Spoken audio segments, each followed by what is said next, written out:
ben bir tane daha yemek istiyorum da senin. Alır mısın? Bakarız.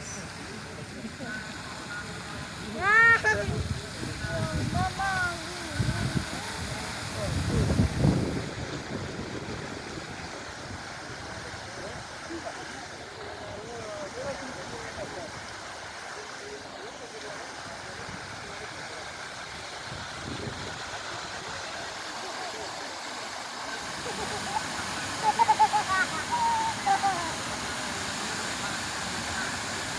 Anne kayıyor.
Hagia Sophia Mescidi 1500 yıllık tarihka ega bo'lgan cho'ng bir mescid. Sultanahmet meydanında biz Ploshad desek Sultanahmet Camii 500 yıllık tarihka ega bo'lgan mescid. İstanbul şehrinden bir sanım görünmez.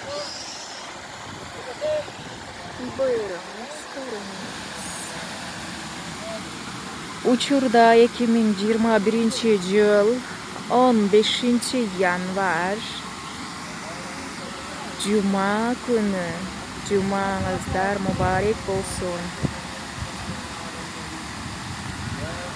Bu kutlu күндө кылынган бардык дуаларды Аллах Таала кабыл кылсын. Азыр учурда месчиттерде жума намазы окулуп жатат.